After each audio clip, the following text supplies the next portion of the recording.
Last but not least, let's talk about the sand roads. So, the sand roads are the youngest of these three trade networks.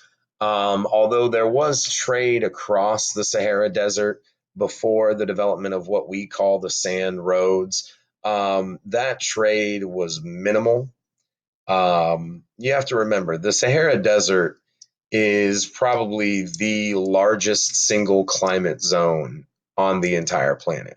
Um, to give you a perspective of what I'm talking about, the Sahara Desert is so large that you could fit the continental United States, meaning the entire United States minus Alaska and Hawaii, inside the Sahara Desert with plenty of room to spare.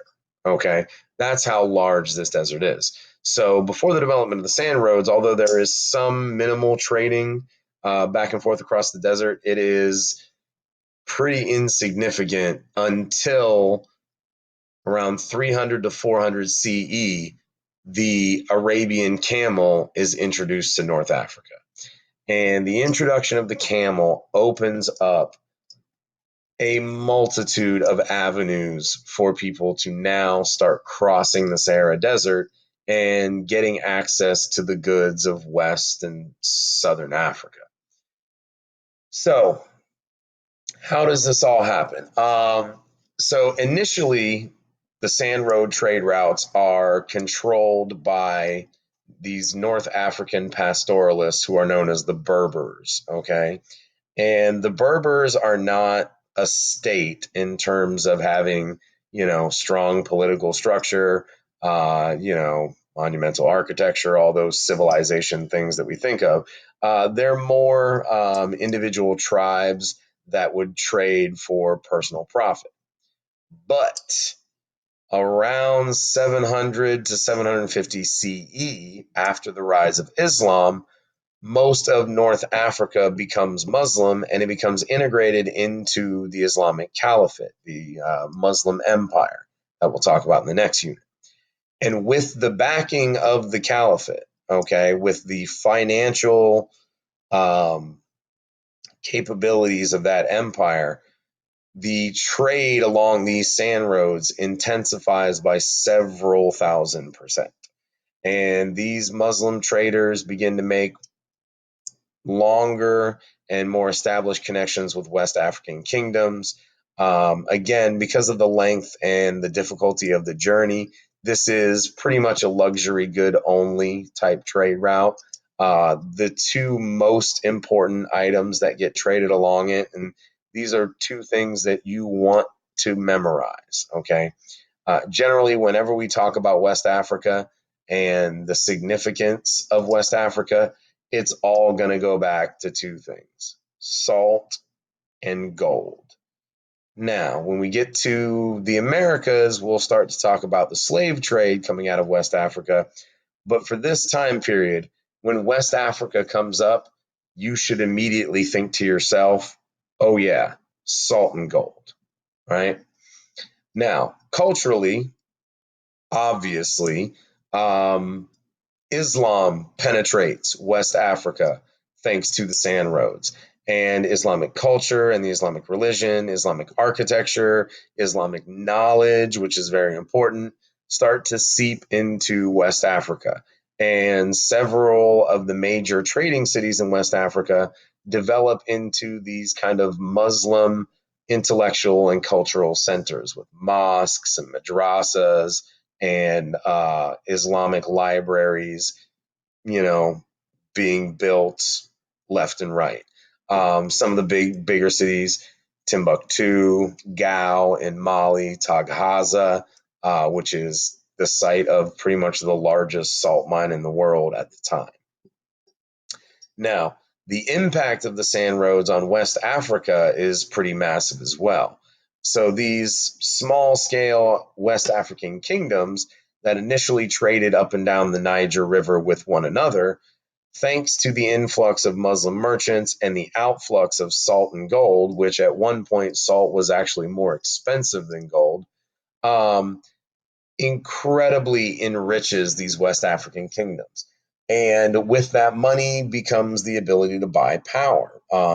hire troops, build monumental architecture, influence smaller societies, go to war, and essentially consolidate their power and their empire.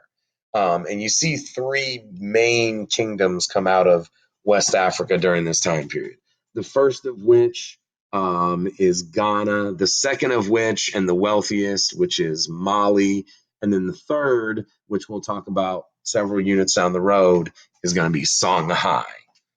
But with the introduction of Islam and all of the wonderful things that go along with it, you also get introduced things that are maybe not as beneficial to West Africa. Intensified levels of social and cultural hierarchy. Patriarchy begins to exert itself. Not that the West African kingdoms were necessarily matriarchal all on their own, and Islam ruined that, but the very strict patriarchy of Arabic Islam finds its way into West Africa and begins to, change and distort the social relationships between those people. Also, you see a large scale change away from agriculture in these areas. And now that there is access to luxury goods from the North African Mediterranean networks, people begin to abandon self sufficient agriculture and they begin to move into cash crops. They begin to move into mining and other revenue streams. Now, one of the things that makes the sand road unique from the other two trade routes is the sand roads were extremely political. Okay. The trade routes were controlled on opposite ends by either the West African kingdoms supplying them with raw materials or the Caliphate in North Africa, which wanted to make sure to secure its access to those natural resources. And on both sides, the state or the government involved makes sure to invest heavily in the safety and security of these trade routes. That way they can maintain this massive income stream. So what you see here on the left is a map of the early kingdoms in West Africa. Like we said, Ghana around 1000 CE, Mali around 1350. These are the first civilizations to emerge thanks to the influx of culture, religion, and especially money that comes with the sand roads. The tapestry on the right kind of gives you an idea of what exactly the outsider opinion of these West African kingdoms and this sand road trade was. You can see what is clearly a white man arriving on a camel to a black man who is seated wearing an incredibly large gold crown with an incredibly large gold scepter, holding what looks to be an incredibly large piece of gold.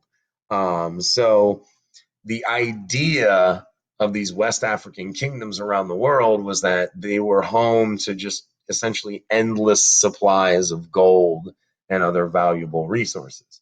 And this is going to play a pivotal role in African history going forward because this perception of Africa being a land of just endless resources that are there for the taking is going to be part of the motivation for imperialism and the division of Africa that's going to happen later on in the 19th century.